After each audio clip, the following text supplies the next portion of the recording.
Right, y'all, welcome back to Combat Arms channel. Okay, so today we're checking out a video from Vice. Now, I gotta say, lately Vice's military content has been pretty freaking solid for whatever reason. This video is titled Inside Russia's Military Collapse. Now, I sort of scrolled through it, and I think it does a pretty good job, and I think that's kind of the focus of this video, is sort of giving an update on the war in Ukraine and explaining a lot of the failures from the Russian perspective. And I gotta say, it's kind of interesting, especially for a modern conflict. So hopefully we can look at this video and try and get some of the lessons learned that we've seen, maybe for logistics or maintenance or just, you know, overall tactical decisions. So I think it's gonna be a good one. I'm kind of excited for this one. So let's check it out. Игрушки закончились, вы все военные. Никакого материального обеспечения, ровным счетом ничего. What exactly is the thinking inside Russia as dissent and defeats mount? Putin's army, once feared, now in disarray. In Siberia, another man shot. Oh yeah, that was a crazy video right there. I'm gonna censor it anyway, just because I imagine YouTube's probably not going to like, you know, that video or that clip specifically being in there. But yeah, so, I mean, of course you can imagine that people are going to want to focus more on the positive things for the Ukrainian side and more of the negative stuff. But I gotta say, especially, you know, with modern conflicts like this, it's so easy to get an update just based off of like all the cell phone footage that's out there. Like all the proof is pretty clear as far as a lot of the failures that we've seen from the Russian side. And of course you can look at it more of like the perspective of propaganda, but at the same time, and especially at the end of the day, like you can see that these are some very obvious failures. And a lot of people have been showcasing these failures on a lot of different platforms, especially, you know, those people who are getting mobilized and they're sort of, you know, recording and showing what the situation actually looks like when they get to, you know, their barracks or their unit or what have you. Actually everybody, old people, sick people, people without any military experience. Никакой медкомиссии не было нигде, блядь. Здесь психически неуравновешенные. He thinks that he can win the war by just throwing more grinder meat into the front lines. Все, издохники. We found some posts by newly recruited soldiers. 29-го у нас отправка предстоит в Херсон.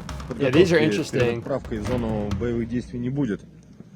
They can face a prosecution in case they will be catched with a smartphone. But at the same time, there is much less discipline. So they are using their smartphones more often. Their motivation is exactly the same.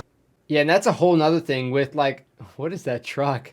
With the SIGINT aspect of everything, the signals intelligence, like the phones are a very, very dangerous game to play. Of course, you know, you want to document certain things. Jesus.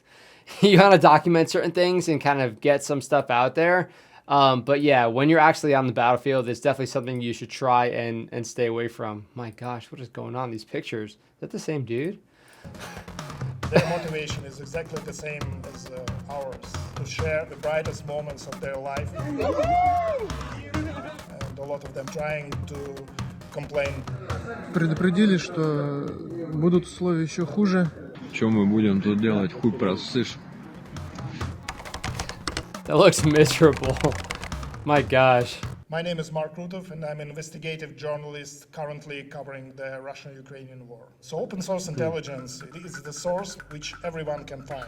You find out not only the soldier, you starting to investigate who is he, where did he come from, gosh. what is his unit, where does he serve. We can retrieve a lot of information about. This is kind of funny because even stuff like this happens in our Discord server. Like the open source or the OSINT threats is very, very prevalent when you're talking about today's modern conflict with the amount of technology that's out there and all the signals that all this stuff is given off. That's one thing, but you also have to think people are making it much easier because, you know, they're geotagging themselves or they're posting things on Instagram or Snapchat or what have you with their actual location. So some people make it easy, but there's also a lot of stuff you can glean just from pictures. Like they're showing there, I think that people were probably like playing around or maybe playing a sport or what have you. And you have like, you know, all of these armored vehicles on this track. So obviously they're doing some sort of mobilization or they're trying to move these somewhere. And, you know, they weren't actually going anywhere at that time. So just from that, you can probably glean where they are, what's going on as far as the military planning, and kind of what certain individuals are doing as far as how busy or how engaged they are at that given moment. How the war is going. We found one photo posted by a soldier from so-called Donetsk People Republic. He's sitting on his BM-22 Grad rocket system, Jeez. and he forgot to turn off the geolocation. So we found out his position on the map. It's a position in the middle of the field near Kherson region. Oh my gosh. And by searching nearby images, we found pictures of other Russian soldiers who posted from that area. For example, we found the soldier's photo in the office, and it appeared to be the office of the local agriculture company. Russia seized a lot of Ukrainian agricultural assets. These new satellite images show what appear to be the ramping up of theft by Russia of Ukrainian grain. They do not only... Wait, what are we seeing here? So I see the silos.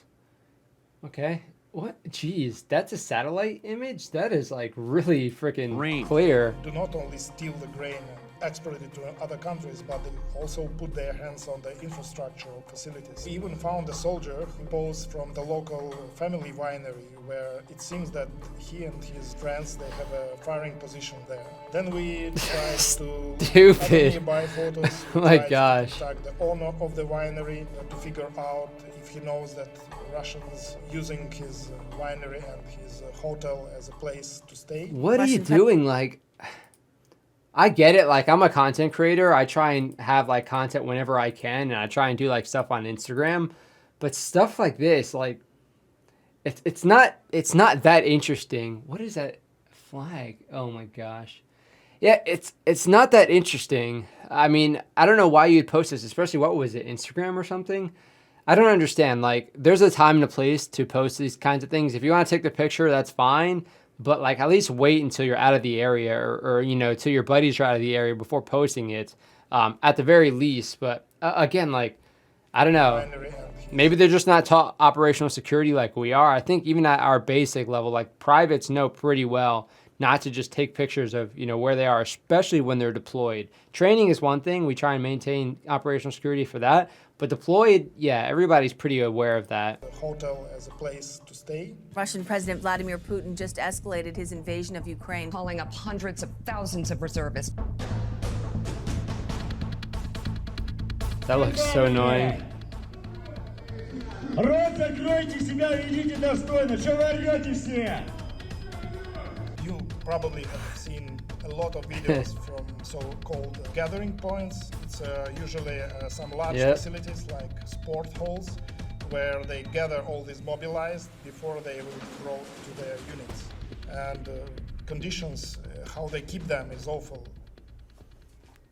Man, I always complained about being in a squad bay, but my squad bays never look like this. At least we had, like, you know, mattresses and linen at the very least. They weren't comfortable by any means, but we at least had that. Oh my gosh. How they keep them is awful. Автобус уехал, никто никому не нужен.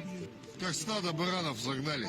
There was a video of Russian mobilized people who were just dropped off the bus in the middle of nowhere in the snow field, and nobody waited for them. They were freezing. It was easy to geolocate because there was a comment section on Kontakte under this video where people, mostly their relatives and wives, discussed the situation. We were able to retrieve from there an approximate area where it could have been filmed. And after that, we started to look at satellite images, started to search for possible military units which are positioned nearby. And that's how we were able to geolocate the exact precise point where this video was filmed. Impressive, the problems with the tank, as I mentioned in the story, are as tactical as they are technical. We are able to figure out that the losses of Russian equipment are huge, and they cannot replace this equipment with the similar one. Это пацанам, танкистам, такую шляпу выдали. Jeez. Well, at least it was the tankers and not like, you know, and general infantrymen, because I would not, it is an AK, so there's that, but I would not really trust my life too much on that thing. Такую шляпу выдали. If I'm being honest. How Russia moving tanks, howitzers, and other stuff to Ukraine, and now we see that they're unpacking all Soviet reserves and they're bringing in tanks like from 1960s, from Cold War era tanks. Here we found the photo of a tank. It was very easy to geolocate the photo because there are a lot of marks on it. Oh yeah, the signs. On the the railway station Millerovo. This is a T-62M tank, very old tank. It's actually crap. Fears of a Russian invasion of Ukraine. Oh my gosh. And now we're learning that Vladimir Putin has 110,000 troops amassed on the border. Before the war, because we followed the Russian military build-up in Ukraine very closely. We knew for 99% already in December and November that the war will break up.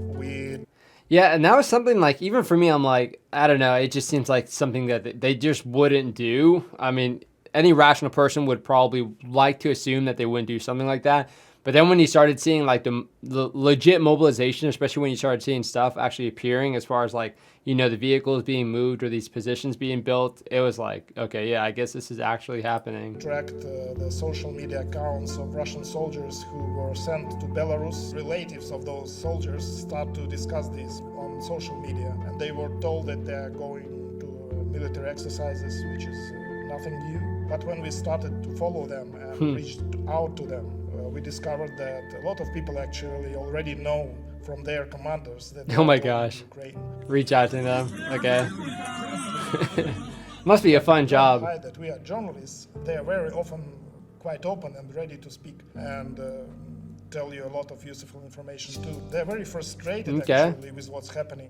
Самые дешевые прокладки плюс самые дешевые тампоны. Пулевое ранение прям туда вводите и все, начинает разбухать и придавливать. So I get they're kind of talking about like ad hoc sort of medical supplies or ways to treat gunshot wounds or what have you.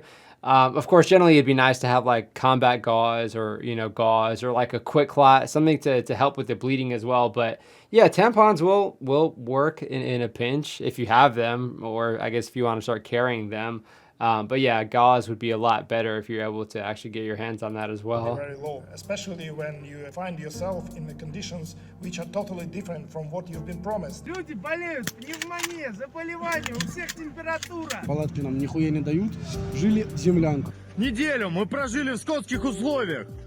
Абсолютно скотских. It's one thing when you are at your home city and if you say something, police will come after you.